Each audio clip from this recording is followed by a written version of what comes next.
Hi guys, welcome back to my channel. Subscribe for more new videos.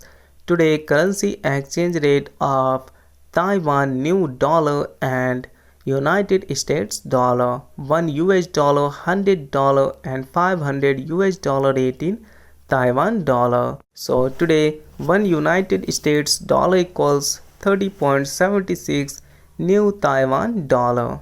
100 United States dollar equals 3076.25 Taiwan new dollar. 100 US dollar rate in Taiwan dollar. 500 United States dollar equals 15,381.25 new Taiwan dollar. 500 American dollar rate in Taiwan currency. So today 1 US dollar, $100 and 500 American dollar rate in new Taiwan dollar. Thanks for watching and subscribe for more new other videos.